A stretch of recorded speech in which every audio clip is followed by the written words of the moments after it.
Bonsoir, bonsoir, bonjour. C'est Congo News 24. Bande Konanga, comme toujours avant de commencer notre émission, nous disons merci à Dieu. Nous disons merci à nos chers abonnés et téléspectateurs qui nous suivent partout dans le monde entier et en RDC. Bande Konanga, soyez les bienvenus. À la une, débat Bandeko, plateau Ezaya Koyinda sur attaque ya ba rebelle M23. Bazo mona ke tête ya armée ya trop oyo kaka. Bazo mona ke infiltration. Bazo mona ke armée penza eza bien dirigé.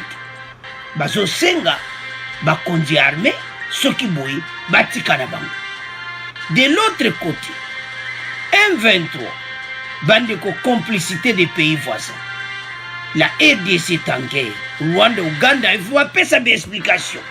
Alors, beaucoup de déclarations, bande konangai, il y a Tumba Luaba. Bande kweze à couiller dans l'émission, tous à la connecter. Deuxième point, bande konangai. Katumbi, en Allemagne, Fayoulou et FCC calme, mais Mboka est attaqué dans la M23. Bande ko, ils ont son émission. Bokoyoka, oyo peuple congolais, balobi na opposition, sur attaque à M23. Bango bazo oué la kaba poste, jamais, au lieu que basangana pona mboka. Et ça ya kuinda, et c'est yindi na émission. Alors, bande konanga émission na biso bandi. Tous à la biso nyonso connecté, parce que awa eza somo sa chauffe, bande ko mboka eza attaqué.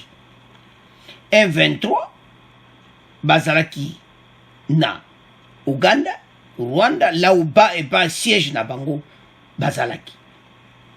Alors, qui les a lâchés? Selon Bako, où il y a M23, bango jamais Ouganda, Rwanda, bako gotika bango. Alors, il y a un scénario et je sais préparer. Mais tout développons ensemble tant aucune émission. 7 députés provinciaux élus du territoire de Rutshuru Nord qui se sont prononcés ce mardi 9 novembre au sujet de l'attaque par les combattants du M23 contre les positions de l'armée à Tchanju, Rwanzi, dans le groupement de Djomba, non loin du poste frontalier de Bunagana. Les combats qui ont suivi ont provoqué des déplacements massifs des habitants de Bunagana et plusieurs villages environ, qui ont pour la plupart pris la direction de l'Ouganda avec des conséquences sociales, économiques et humanitaires. Alors, FARDC a Sengaki Bango déjà, Bazonga Bokoyoka en émission, pour citation, FARDC a Zamena ko dominer Bango par la force, il faut Bazonga et pas Baouti. Baouti wapi, Ouganda, Rwanda. Bande Bokoyoka en émission. Mais l'Ouganda ça la passe ces années. Que batu oyo baza ko attaquer armée na biso c'est li ba yebi point faible za na kati ya armée. Est-ce que leadership ya armée oyo eza pena makasi? Est-ce que ba général oyo bazo sala musala malamu? Est-ce que ministre de défense azo sala musala malamu?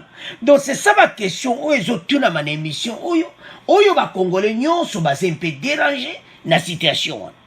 Baza na besoin que kimia ekota. Bandeko état de siège nde yango ezobenda makambo oyo. État de siège ekobebisa ba cop nyonso. Toyebisa bino bandeko na ngai. Alors, problème eza que armée na biso ba moni sadi ba voisin Ouganda, Rwanda, bayebi ba faiblesse ya armée na biso. Mais si on bazo kamwa état de siège yango ezaka ko avancer. Ba bandimaki te ke kozala bo. Si on ba moni ke Fachi aza déterminé. Pour makambo esila. Bokoyoka interview ya professeur Tumba o azalaki na ba négociation wana Grand Lac et tout ça. À lui chef de l'État a passé message moko clair. Et pas c'est le Sembala ndenga zawana. Batouana par la force bazonge pa bauti. Toza na ADF. Tozo bunda na bango. bango bayomona ke EDC alibandi mena kotelema abandi kofungwama yango ozomona makambo nyonso bandeko congolais telema. Mais avant de continuer mission toyoka extrait oyo ndeni masolo yango elekaki ekomiti lelo journal lelo ndenge makambo zoleka na Rutshuru bo to continuer mission na biso. Honor Kivu, des combats sont en cours pour récupérer les villages de Tchanzu, Runyoni et Bikenge, occupés par les M23 selon les FRDC. C'est dans le groupement Djomba, 25 km au sud-est du chef-lieu du territoire de Rutshuru. Plusieurs habitants de ces agglomérations se sont déplacés vers la cité frontalière de Bunagana, à la paroisse de Djomba et en Ouganda voisin, affirment les sources dans la région. Selon le général Sylvain Ekenge, toutes les dispositions qui s'imposent pour faire échec à cette énième incursion du M23 ont été prises.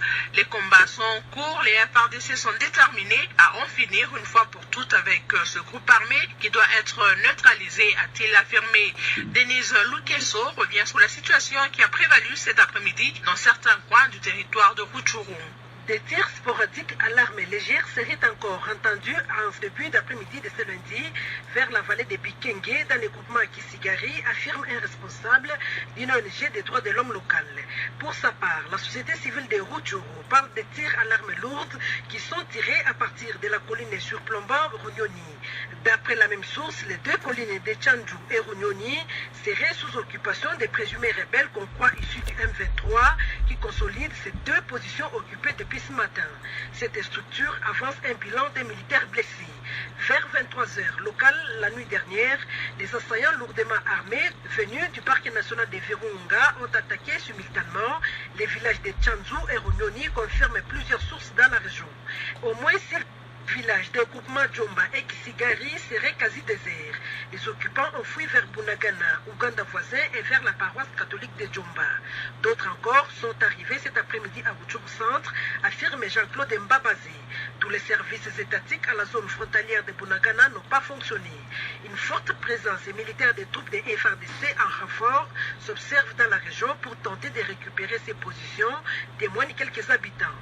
Goma, Denise Luke sur Radio Denise Lukeso pour ce reportage. Jean-Claude Mbambazé, vous êtes président de la société civile de Rutshuru. Depuis la nuit dernière, il y a eu incursion des hommes armés dans le territoire de Rutshuru, au Nord Kivu. Vous qui êtes sur place, comment se présente la situation en ce moment? Bon, merci beaucoup madame. Donc, comme vous dites, la situation elle est vraiment très tendue. Comme nous venons de le dire, donc c'est depuis la nuit que les assaillants ont attaqué nos voyants militaires FRDC à la zone de Tchanzu et même au niveau de Runyoni.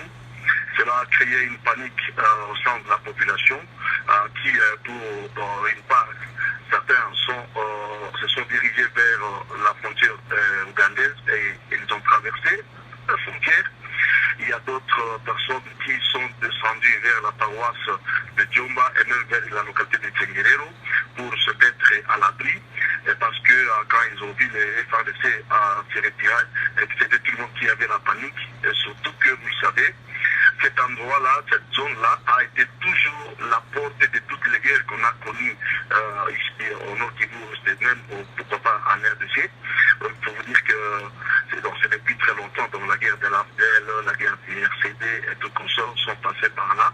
Et donc c'est pour dire que on doit simplement avoir une attention particulière dans la zone. Il n'y a pas eu de combat entre les FRDC et ces rebelles? Non, il y a eu des affrontements sérieux. Donc je vous dis que ça a augmenté vers 23h et nos FRDC qui étaient en petit nombre ont reculé vers 3h. Et pendant toute la journée, ils étaient en train de se réorganiser. Et au moment où on est en train de parler maintenant, il y a une contre-offensive de FRDC qui, en tout cas, sont en train de bombarder la colline même de Tchanzu. Et les informations que nous détenons pour l'instant font état quand même d'une avancée de FRDC vers la reprise de la colline de Tchanzu. Est-ce qu'on connaît l'identité de ces rebelles? Certaines sources et même les FRDC parlent des M23, mais dans un communiqué reçu ce soir, ce mouvement rejette toute implication dans l'attaque de la localité de Tchanzu.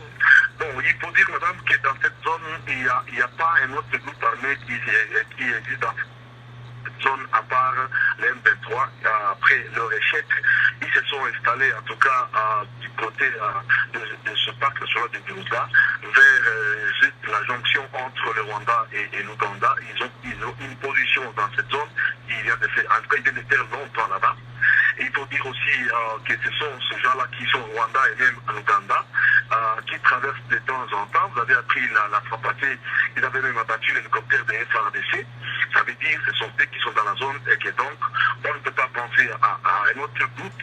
Ce sont vraiment les M23 qui sont à la base de cette attaque. Jean-Claude Mbambazé, est-ce qu'on peut dire que les villages de Tchanzu, Runyonyi et Bikenge sont vidés de leur population, ou il y a encore quelques personnes qui sont restées dans ces villages?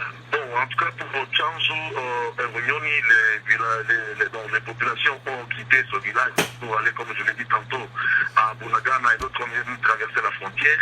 À Runyonyi, c'est la même chose, ils sont descendus vers Djomba, notamment la paroisse, et même dans les agglomérations environnantes de la paroisse. Mais du côté de Bikenge, la population est encore là, parce qu'il y a quand même des FARDC qui sont de ce côté-là, parce que, comme je vous ai dit, c'est fait que les FARDC ont décroché un petit peu, mais ils n'ont pas abandonné la zone, ils sont toujours dans la zone autour de Bikenge, en train de sécuriser les populations qui sont au niveau de Bikenge. Après Bukavu, il y a quelques jours, c'est autour du territoire de Rutshuru d'être attaqué par des hommes armés. Selon vous, est-ce que c'est un message que tous ces groupes armés lancent au gouvernement congolais? Bah oui, madame, il faut dire que ça, c'est des signes vraiment qui ne trompent pas. Quand vous voyez ce qui s'est passé à Bukavu, récemment vous avez entendu ce qui s'est passé dans les territoires de Nyiragongo où l'armée rwandaise a traversé jusque chez nous, ici en RDC, sans qu'il y ait une réaction de notre gouvernement, de notre armée. Vous suivez ce qui se vit chez nous ici avec tout ce qui est comme groupe armé qui pilule partout là, où les gouvernements font la loi. Il n'y a pas que cela, même dans d'autres points du territoire, il y a des endroits où en tout cas les gouvernements font la loi, où la population est sous les yeux de ces groupes armés. Et pour nous, nous pensons qu'il y a quelque chose qui se mijote dans la région, mais que le gouvernement ne veut pas comprendre. Mais également, et pour nous avons l'expérience ici à l'Est. Tout commence par des petites attaques comme ça, et ça finit par des prises de localités et même de territoires en entier. On a vécu ça avec le CNDP, on a vécu ça avec les M23, on a vécu ça avec l'AFN. Tout avait commencé comme des petites choses, et à la fin, on a vu ce qui s'est passé. Et que donc, même pour l'État, pour nous, au niveau de la société civile, c'est vraiment un signal très fort auprès du gouvernement pour dire, si en tout cas rien n'est fait, que le gouvernement ne s'étonne pas de voir des territoires être conquises par ces groupes armés. Vous avez parlé du M23 concernant l'attaque de Tchanzu et Runyonyi. Le M23 préviendrait pourquoi? Pour quelles raisons? Bon, les raisons sont toujours les mêmes. Il faut dire quelle était les motivations d'attaquer encore une fois notre pays. C'est toujours la même raison. Ils veulent revendiquer les accords du 23 mars. Ils veulent revendiquer qu'ils soient intégrés dans les FARDC. Ils veulent revendiquer qu'ils aient des postes au niveau politique, comme ils l'ont toujours fait. Mais également, en tout cas, il faut dire que pour nous, nous pensons qu'il y a aussi cette politique-là de pouvoir aussi étendre leur hégémonie, et prendre même des territoires afin de les contrôler et de les gérer. Professeur Albert Malukisa. Alors, bandeko na nga tolandi biso nyonso wana ndenge elekaki na société civile nebe expliqué. Parce inquiétude eza makasi komona M23 parce bango baza penda armée. Tobenga o rebelle mais baza pena bibundili. Après chèque na bongo elekaka mbaleleki bango wana bakei wapi na frontière Uganda, Rwanda, RDC bavanda kati wana. Balobi wana eza batiki bango bavanda wana. Mais comment Rwanda, Uganda batika batu wana bavanda place wana? C'est ça le problème. Yango zo mwana makambo tout bazo critiquer ba konzi armée. Bande ko FARDC na terra zo sala musala na bien. Problème na biso na armée eza bo bazo kamba armée. C'est ça le problème au Tozanango. Et bandaka déjà mabe. Pendant les 20 ans, il y avait trop des infiltrés. Au sud de Kaboyo, déserteurs à Côte d'Izambé, tout ça. botala problème otoza nango bolani ndeko na société civile azoloba na pasi malgré makambo azoloba baza na kanda parce que ba M23 oyo mission na bango nini bakanga territoire moko wana ale bavandi wana ekomi ya bango alors FARDC otiki bango tante FARDC azopupula bango biloko toyebe te bakokende bandeko eza pasi mboka eza attaqué tant tokoya na deuxième partie et pas toyoka interview ya prof Tumba Lwaba mpona bavoisin mais tozoya wana eza directement azoloba na Kagame na Museveni oyo bango bazosala alors bagroupe oyo bazotonda ebele na mboka na biso parce que M23 azoluka mpe yakanga mpe mboka na ye tozobunda na ADF na oyo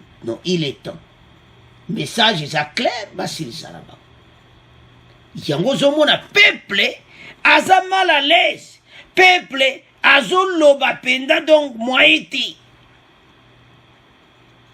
alors ba professeur ebele baya wana na émission mpona koloba yango toyoka professeur ameka koexplike makambo oyo ndenge nini ma problème eza na niveau ya armée bongo to continuer mission na biso. Professeur Albert Malukisa, professeur à l'Université catholique du Congo et chercheur au groupe d'études sur le Congo, GEC en sigle, et à l'Université d'Anvers. Professeur, quelle lecture vous faites de cette attaque de Tchanzu et Runyonyi dans le territoire de Rutshuru, quelques jours seulement après l'attaque de la ville de Bukavu? Merci, madame la journaliste, pour la question. Je partage dans une large mesure l'analyse de notre collègue Mbabazé. Vous savez, c'est bien dommage de continuer à assister à ce genre d'aventure, qui démontre que nous avions d'abord un grand souci au niveau de nos services de sécurité. C'est dommage que le processus entamé pour la réforme du secteur de sécurité n'ait pas connu des avancées significatives comme on l'attendait. Mais en tout cas, ça démontre que l'armée est à bâtir encore en RDC. Vous savez, il n'y a pas longtemps, l'Assemblée nationale a tiré des conclusions assez inquiétantes sur la situation de l'état de siège. L'Assemblée a relevé les dysfonctionnements de la chaîne de commandement, la non-maîtrise des effectifs de l'armée déployés sur les terrains des opérations, la provenance des tenues des FARDC portées par les groupes armés, la présence des militaires FARDC dans les mines et dans les exploitations agricoles privées, la promotion dans ces cadres militaires et de policiers déjà compromis dans des activités criminelles. Donc vous voyez, madame, au départ, on doit nous-mêmes nous remettre en question. Il y a une dimension interne des conflits qui démontre l'insuffisance de la mauvaise gouvernance du secteur de sécurité.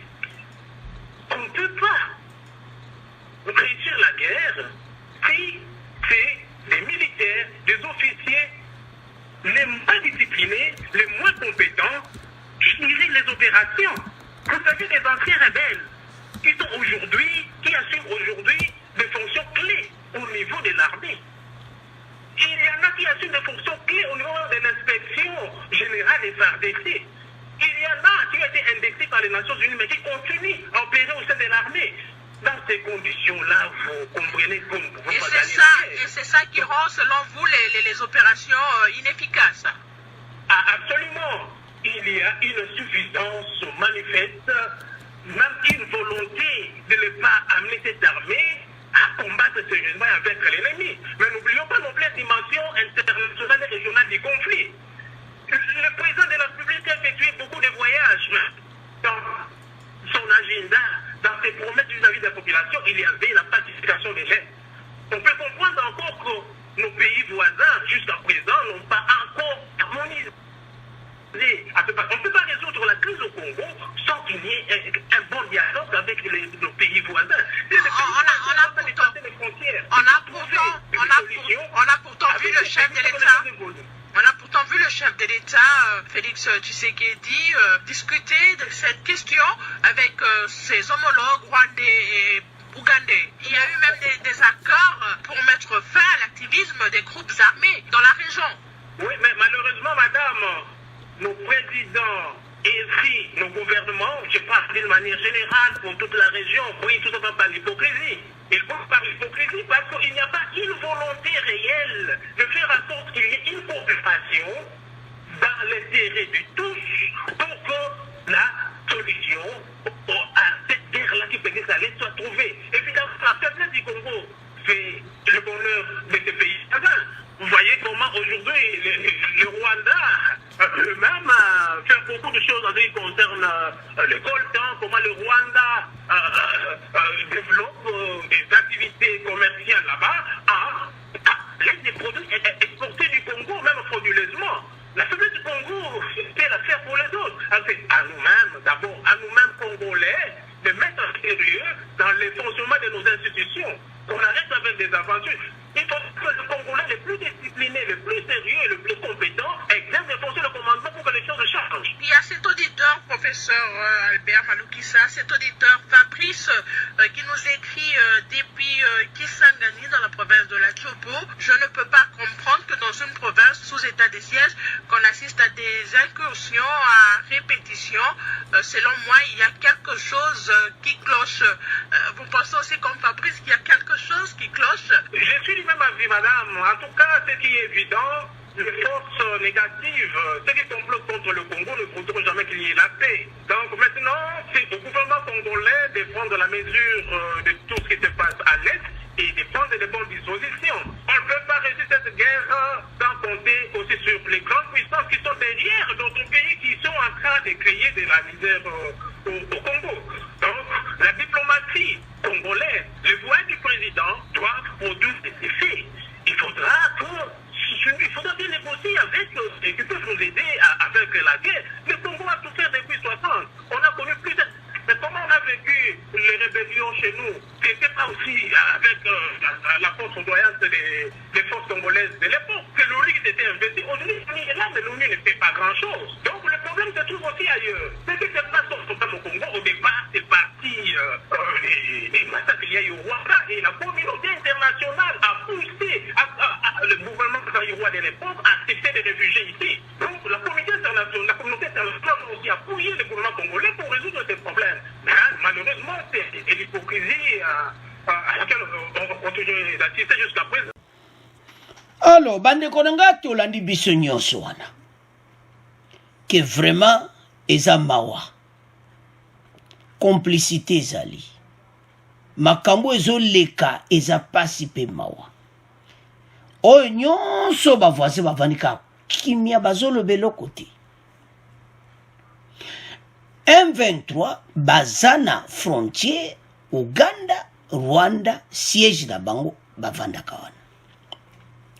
Uganda yebi, Rwanda yebi. Mais balobaki jamais bako permettre bango te baya ko attaquer RDC. Selon l'accord et salame na Grand Lac. Donc bazo jouer j'ai moko boy. Ya tant que ça va congolais que biso nyos to za bomoko na makamba boy. Mais tozoya. Boyo kana deuxième point Katumbi en Allemagne et Fayulu et Kabila et tout ça calme na kama 20 tozoya na pon. Parce que mboka oyo ndeto landi wana na kati ya armée na biso. Ti lelo makambo ebele za bien tena hiérarchie na likolo. Parce que bako comprendre ten état de siège makambo boy et salama. C'est-à-dire complicité moko ezali. Bande ko za possible te. Bango pe ba voisin bazo mona ke état de siège eza ko avancer kaka bakanza kaka isili nango pe masolo esili mais zo continuer bango pe bango sepela te parce bazana ba mission na bango soko zo tala biloko zo mona ki ba congolais bazana kati ya makambo wana pourquoi bazolo ba likambo eza clair te wana il y a quelque chose qui cloche là-bas il y a eza logo moko eza wana oyo il faut biso nyonso toyeba nini wana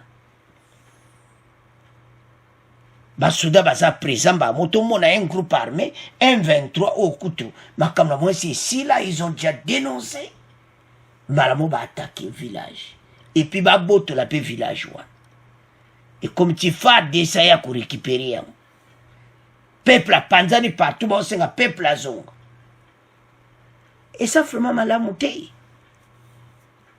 mboka na biso foto fungola miso biso nyonso sikoyo makambango pe est tombé Célestin Mbala azakuna na Beni ozomwa nzambe na sala yaza na terrain siko azo sala nini azo eske makambo ba décision nini bakozo ya bakasi po makambo e répété parce que le peuple a besoin de la paix faut toyeba yango peuple oyo a souffert mingi pendant 20 ans.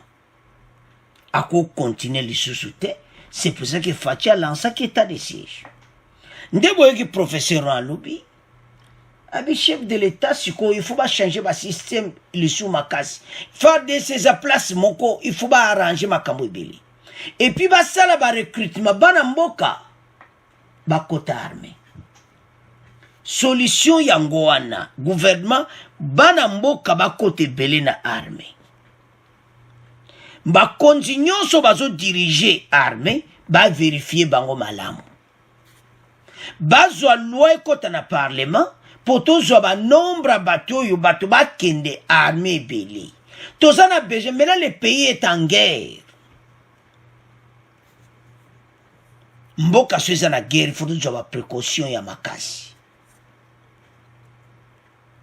toloba ki on bana bana be mission na biso était tozana makamba bien mais ba voisin baza ko enviango à tel point que ba linka déstabilisation na kata et destoza la karabon le kola biso mo ba congolais tozo bunda na biso buzoba ba kerele miti tala ler bato basanganaka mais tozo eko yinda na émission oyo alors bande konanga za passe émission tato yaka ba débat oyo pona ko tia congolais na point bo comprendre que pa wapte uti boyo ka ba réaction ya baninga o bazana kuna na Bukavu na ba idée na bango o bazana Goma parce que situation yo il faut ici là ba kambija armée bozo sala nini toyo ka bandeko oyo bon to continuer mission na biso.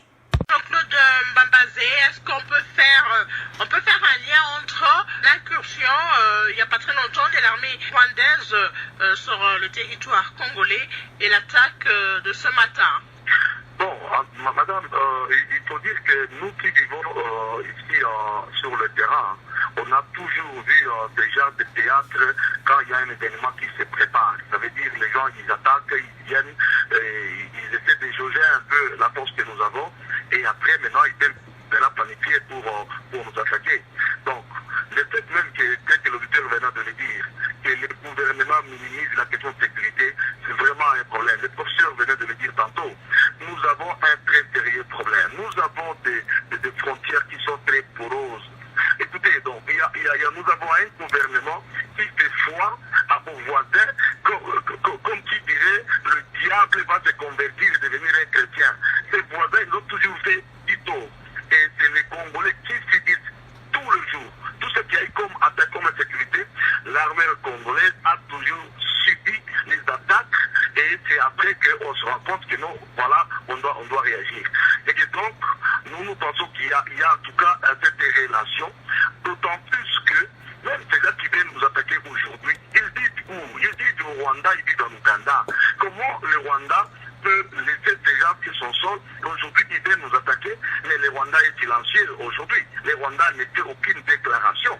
Mais pour un simple fraudeur, on a vu le Rwanda, l'armée rwandaise traverser chez nous. Mais aujourd'hui, des gens que le Rwanda héberge, ils traversent, ils viennent attaquer tout un pays, mais ils sont silencieux. Comment ne pas avoir cette relation-là? Et que donc, nous confirmons qu'il y a cette relation. Et ne vous inquiétez pas, madame, même ce qu'il y a eu à Bukavu, mais partout là, si rien n'est fait, on n'est pas trompé de malaise, mais je vous dis que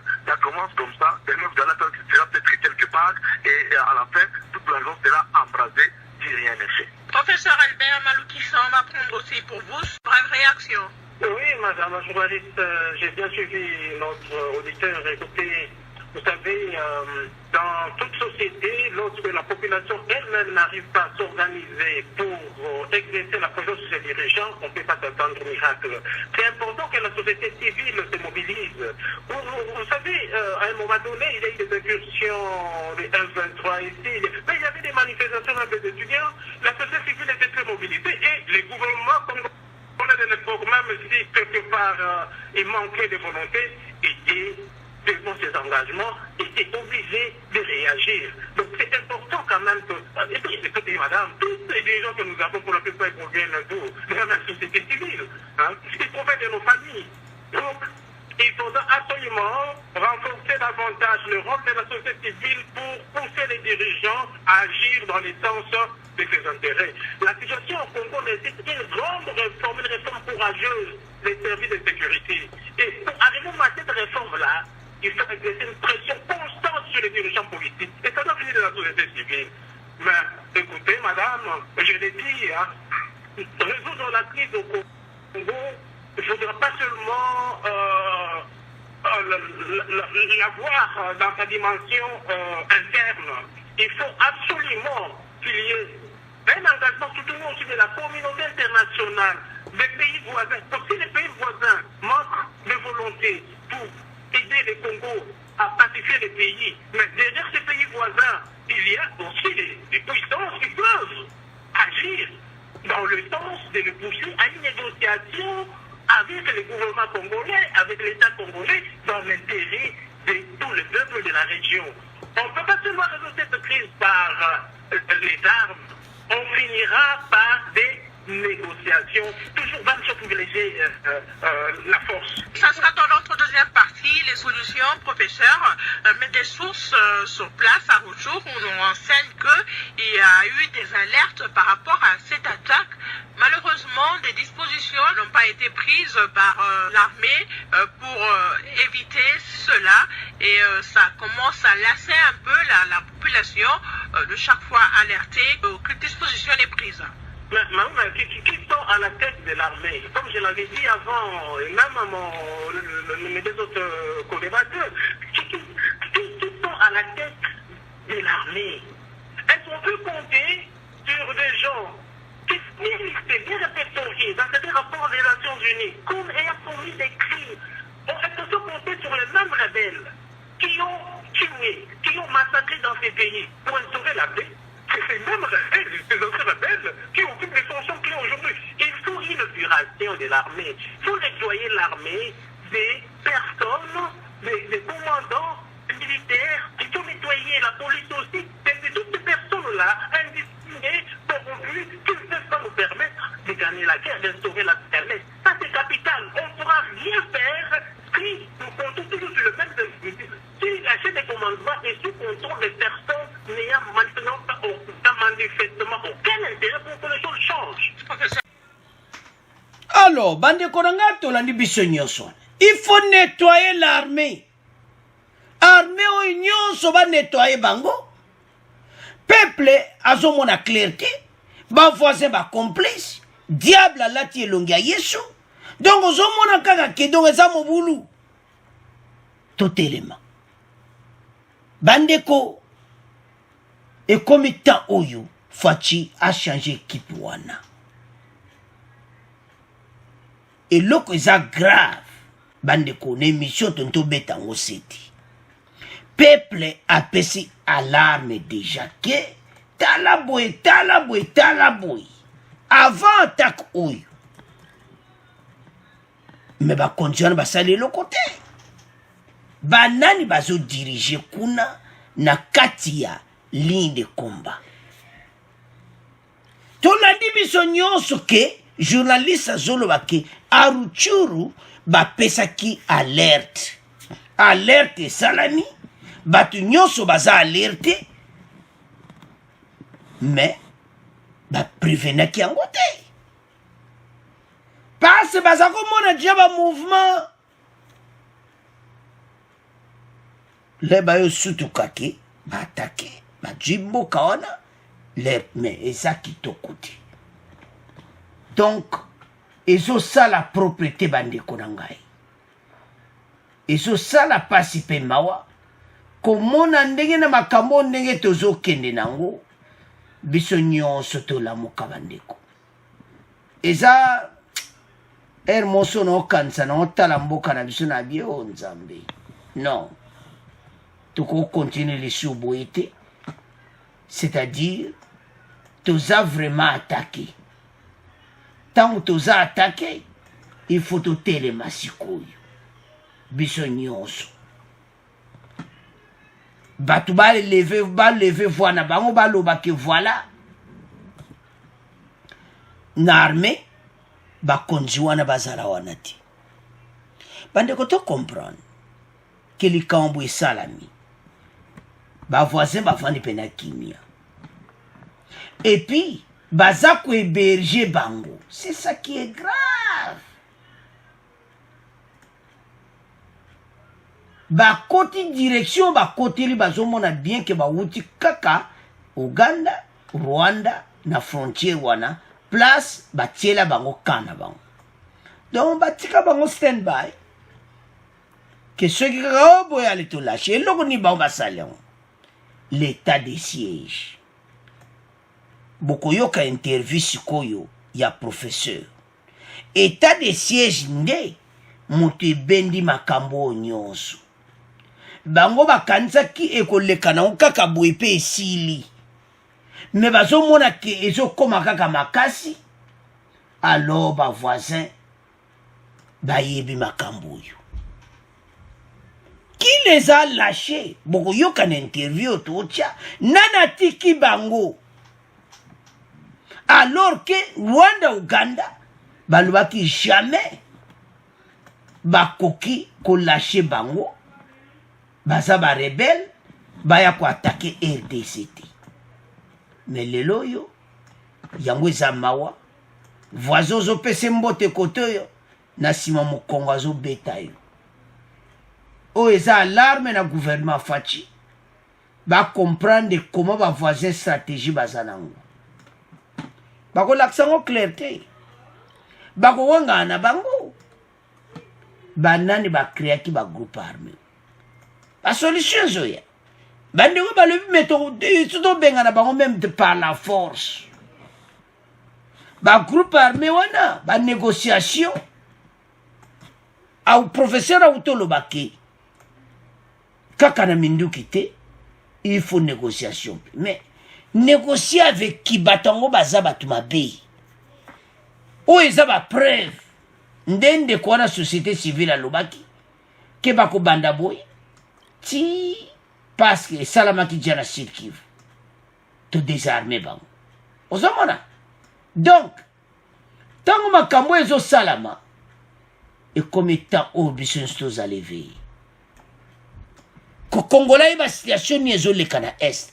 Parce ba fo info le côté le gitu. Ndenge to loba awa. Bitumba ezali. Les pays est attaqué. Ba récupérer déjà une partie, ba récupérer nyonso parce que fa desasa na force ko le ka M23. Bango ba kanisa ki o eza fa desi o bayaki na era Kabila. O eza le ba yena lera fachi armée baza bibundeli penza. Et loko zo bepsande commandement. Nani aza en tête armée, ba nani baza ko diriger armée, est-ce que bazo sala musala malam? C'est ça le problème. Mboka baza na besoin kimia. Alors, bandi konanga eza pasi, toyo kasiko complicité ya ba voisin, toyo interview oyo, bon to continuer mission na biso. Professeur Ntumbalwaba, bonjour. Bonjour, Biliban. Vous avez joué un grand rôle dans le mécanisme de pacification de la partie est de la RDC consécutivement à la présence du M23 dans le cadre de la CRGL. Comment réagissez-vous à cette nouvelle incursion du M23 sur le territoire congolais? Moi, je suis très surpris parce que j'ai joué le rôle de modérateur en tant que secrétaire exécutif de la conférence internationale sur la région des Grands Lacs pour aboutir à la signature des déclarations de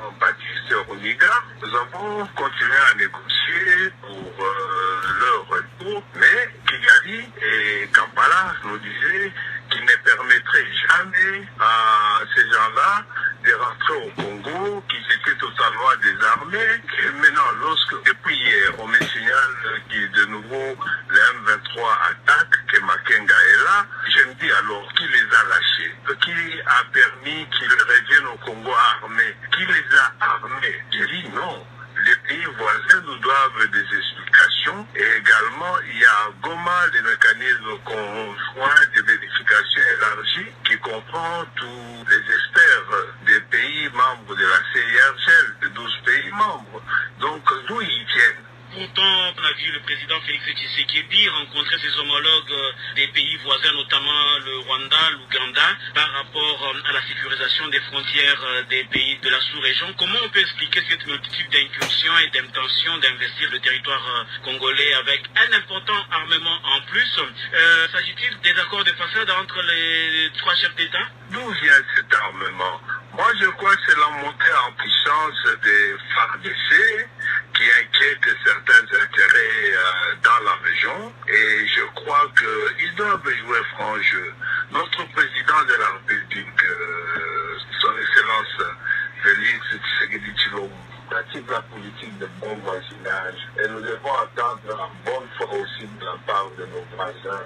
Mais il ne faut jamais oublier qu'il faut une bonne diplomatie et qu'à côté d'une bonne diplomatie, il faut une bonne armée. Et je pense qu'il y en a qui veulent empêcher ou nuire la montée en puissance des FARDC qui semble inquiéter certains milieux parce que cela signifie la restauration de l'autorité de l'État et finalement aussi la fin des pratiques transnationaux, transrégionaux, qui impliquent des milieux internationaux, qui impliquent des milieux régionaux, qui impliquent également certains acteurs nationaux. L'état des sièges commence à toucher à leurs intérêts. C'est cette réaction-là qui veut empêcher qu'on puisse aller plus loin. Professeur Tumba-Luaba, est-ce que vous êtes en train de dire que les homologues du président Félix Tshisekedi ne jouent pas franc jeu et ne respectent pas leur engagement? Je ne pourrais pas aller jusque-là, mais je voudrais dire qu'il existe un accord de défense mutuelle et de non-agression entre les pays de la région des Grands Lacs et qu'il serait bon que tout le monde respecte les éléments de cet accord-là. Même au niveau de l'Union africaine, il existe les mêmes principes et les mêmes règles. Donc nous voulons que tout le monde joue ces jeux-là. Et donc il ne faut pas se serrer la main avec un poignard derrière le dos. Que devrait être sur le plan diplomatique la réaction des Kinshasa, indépendamment bien sûr de la contre-offensive de l'armée congolaise? Il y a le Conseil de sécurité de l'Union africaine qui doit contrôler cette situation. Mais nous avons à Goma le mécanisme conjoint de vérification élargi qui avait d'ailleurs supervisé le retrait du M23. Plus que tout, je pense qu'il faut tout simplement une réponse musclée, arrêter toute progression. Il faut qu'ils comprennent qu'il n'y a plus d'aventure possible en RDC. Ils doivent retourner d'où ils sont venus, même par la force, et après nous allons négocier. Quelle pourrait être l'attitude du chef de l'État congolais? Une attitude ferme du point de vue militaire, une attitude très ferme, et je crois qu'il a déjà donné toutes les instructions nécessaires et que cette aventure n'ira pas très loin. Professeur Tumba-Luaba, merci. Alors, bande konanga tolandi biso nyonso wana. Il faut pas serrer la main. Entre-temps, un poignard na mukongo. Donc, ozomona ke façon mystique. Il y a un accord. Accord wana ezaki bien signé. Museveni ayebi, Kagame ayebi. Bango wana bayebi tout accord wana très bien. Ya ozomona fachi avant de calme zolan parce que ekobende la bango ba problème international. Cet accord est le clairement que bateau ba groupe oyo bakoki jamais les sous ça l'incursion na RDC. Alors, comment na incursion ya boy d'abord tuuti na ona Bukavu boyo ki likambo salami te, comment na oyo e wuti na ba pays voisins. Donc, bango baza basé à Kampala tolandi bien non loin de là musu basé na Kigali na leba salaka ba nini wana nyonso. Alors société civile ba expliquer que baza na frontière Rwanda Uganda bavanda wana na frontière na RDC. Mais selon Uganda et Rwanda que jamais bako lâcher bango baya ko attaquer RDC. Wana zana katia bako. Bandeko y a un problème sérieux. Mais bango moko ne baza wana mayele sesili bango. Ba mima to sani to za to ba reverser biso. Ouais, faut pas reverser bino. Boyo karaki boyete na korwana o esalamaka ezalaka ke jamais makambo ekosala lisu na RDC. Mais tala yango esalami et maintenant bango siko bako vivre yango parce que la communauté internationale bako kota na makambo oyo parce que bino bo signé accord comment bateau bakeli so. C'est pour ça qu'on a partout un 23 va appeler ça va communiquer wana ezabisote non mensonge.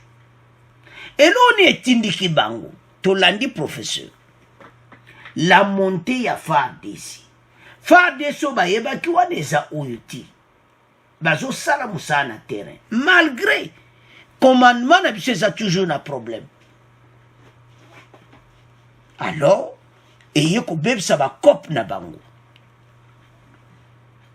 lokola commandement na biso eza na problème yango zomona bateau baji occasion ba avance noma bazali sur na piste ti yango tozoyesa ba congolais ete mboka oyo eza mboka na biso munguna atalaka position na bino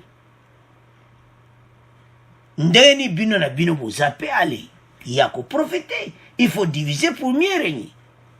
Makambo to komi nango lelo eza pasi pe mao. Mais toujours y a deuxième point parce que c'est sérieux.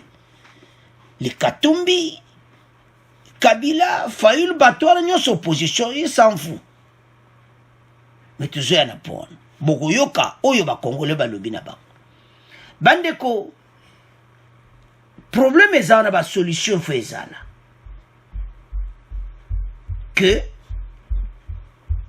FARDC na biso d'abord banda recrutement lisu makasi bazo basoda bakomebele toza mingiti bandeko pourquoi ba américain ba russe babangaka ba chinois baza na armée monso babwakeli binango lokola banzoi ba chinois baza des milliards.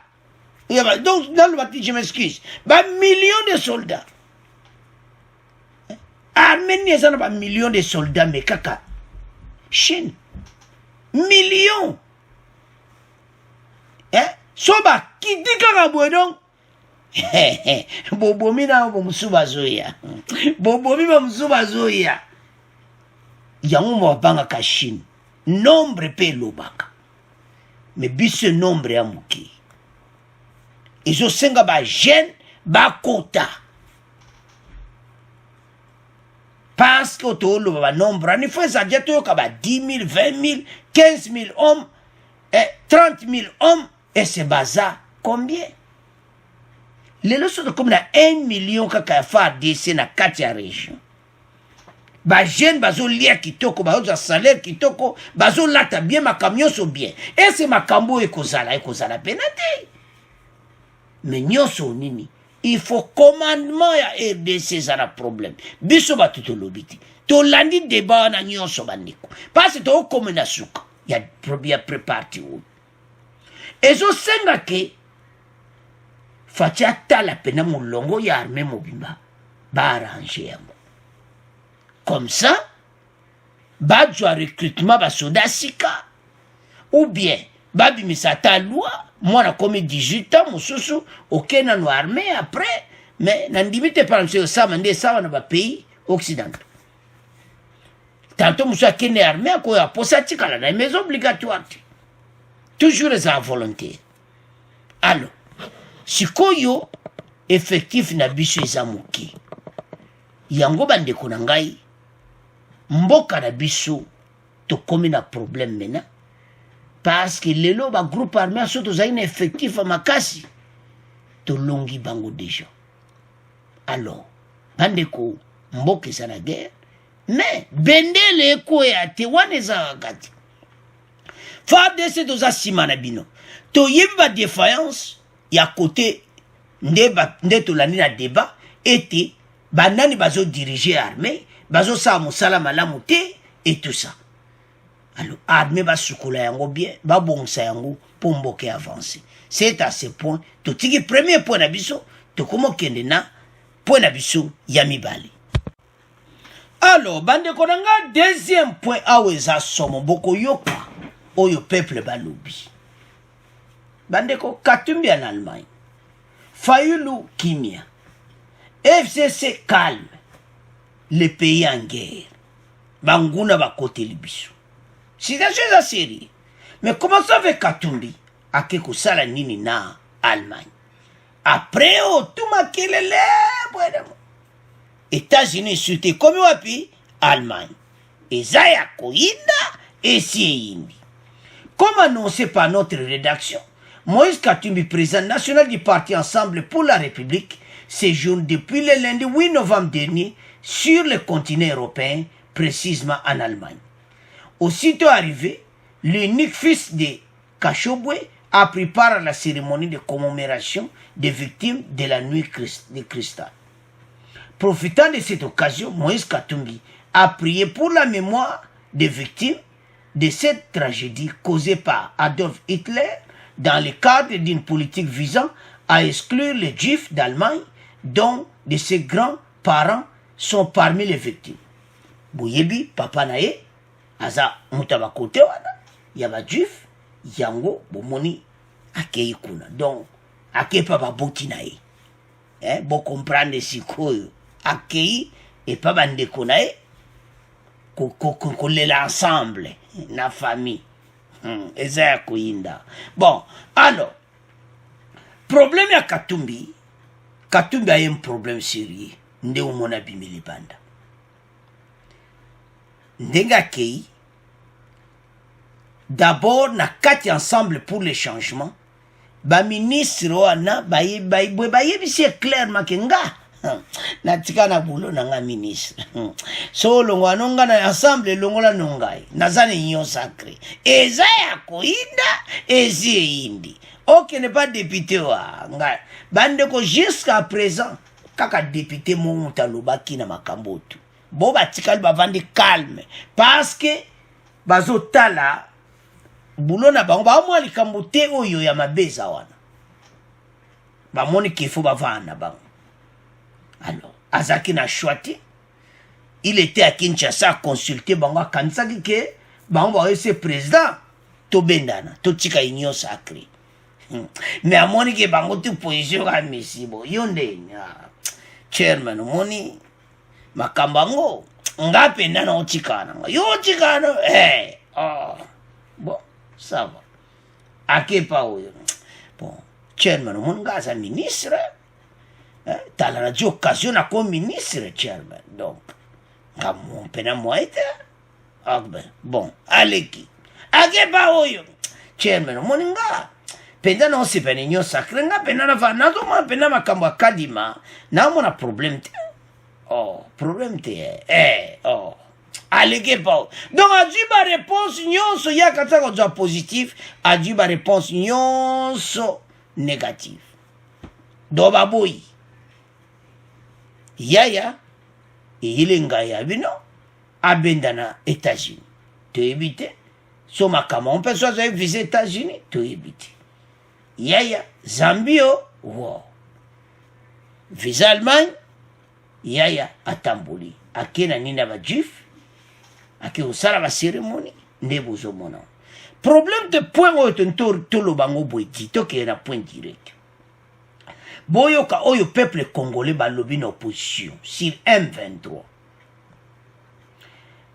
Au lieu que Mboke za attaqué, Kabila, Fayulu, autour de la table, Katumbi Bakeba Moni Fatiwa Banako Sola pour l'intérêt du pays. Après ma comme ça, l'élection, to lo bango na nosima. Mais bango basali bongoti. yango peuple alobi ke au lieu ke basala force basangana pona makambo ya guerre nde mboka baza atake bango bazowela ka baposte kaka 2023 oh la force FCC Lamuka oh marche le 13 to attaqué bwena bobeme tabotala na makambo eleka na est toujours raisonner malamu yango peuple congolais atomboki aye koloba na micro bokoyoka balobi pena que ce n'est pas possible bato lieke basangana pour l'intérêt puis baotalaka baposte na bango do bazosala eloko te baza wana mpo na peuple te. Alors sans plus tarder toyoka extrait oyo bon to continue mission na biso. Le peuple congolais a besoin de la paix. Mais malheureusement, mon co-débatteur venait de parler de la mobilisation.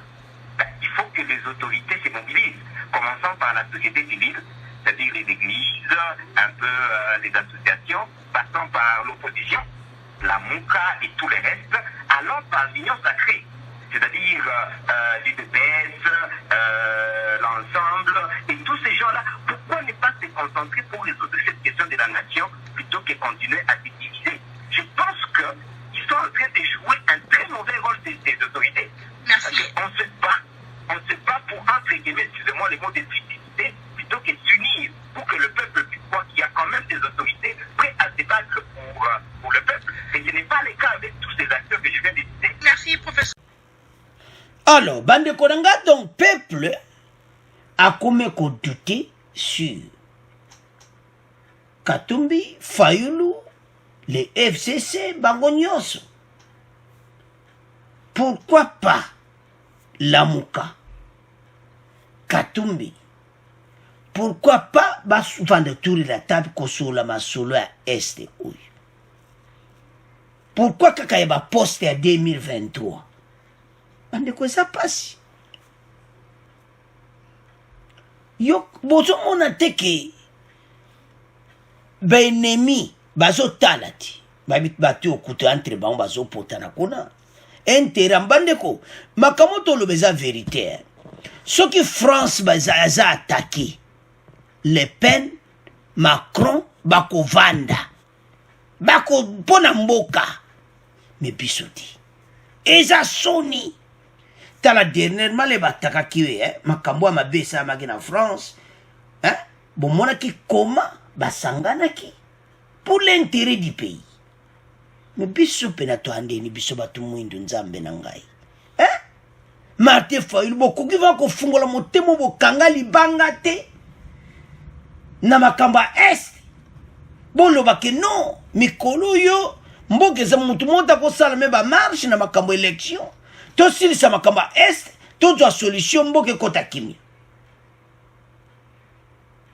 bango bazo kansaki surtout lelo to vane ensemble boyeki bande ko balwa l'union fait la force exacte que bon moyen mindu que non la façon ka boza ensemble et que ça la peur nos opposition na batwa benemi na biso parce que ndenge bazawa na Rwanda Uganda basa stand by M23 vanda wana bandakala et cause un peu basala ba entraînement na banka kuna na Uganda Rwanda do basala bango kuna. Est-ce que bango na kata M23 na basaba congolais? Point d'interrogation. Eloko ni bango bazo réclamer na RDC eloko nini? Pouvoir nini bango bazo senga na RDC ya nini? Bande ko botala problème otosanango. Il y a trop de traîtres.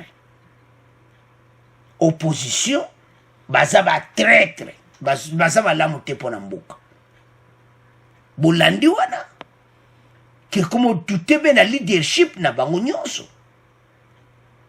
si bazaba vraiment ba leader ba congolais ba comment ko lo ba langage abo bali apore ben intérêt na bango ba comme président en 2023 pourquoi pas se fachi yemoko azani wana clair toujours porte ya polele so ba lui fachi to so la makamba est c'est vraiment fachi ko boya mais fachi soko atie bango la me balingi te ya on fachi ko kotala ka bango mo babanda est-ce que bako sala yango alors bande ko botala sikoyo niveau motema mabe eza kokende na mboka na biso. Peuple congolais akufa bango kuna bazati. Tolandi wana le peuple congolais a besoin de la paix. Azana besoin ya kimia. Oyo nyonso oyo bango bazoluka Katumbi akikotambola. Oui, toki akende Allemagne. Mais bokoyoka. Si a komi na France, aleki na France 24. Le quoi a un visa Schengen, ake na mboko a interview, bokoyoka na mikolo koya. Eza soni. Basango baza bakenaki wapi Belgique. Yakei après Allemagne wana wakati ko fusuka ka epa bakoko nae, asuka epa bakoko nae te, aokende pe côté mususu. Et comme nini, voilà 2023, voilà bureau de la CENI. Pas alliance échoué na batunaï. Alors, Faïlou, oyoki so batu si ba olande mission, boyoki ba Congolo balobi. Total makambo ya Est. Totika na makambo be élection anana mupanzi. 2023 bozana temps avant Noël, peuple wana fêté Noël malamu. To neutraliser munguna. Munguna ye konyata mboka na biso na ndenge ya mokete. Yango ezo sala pasi. Komona koma batu bazana besoin ka be intérêt personnel. Intérêt EDC zati. Fatia zo bunda pona mboka baza komona. Mais tala ba pays voisin so landi makamba olo ba pona biso. Bazo mona biso penda tabatu. Tinate. Eloni ezanga boyoka na pona intérêt ya makambo wana esili mutamuta du kwena ye et comme élection mutamuta zolo ba contre voilà. Mais lo zo sala pasi nini ba boss ba olo makambo wana te kaka makambo ya élection 2023 et ça soni pasi pemawa. Alors, c'est à ce point que comment clôturer mission na biso, bon abonner massivement. Au revoir, à la prochaine.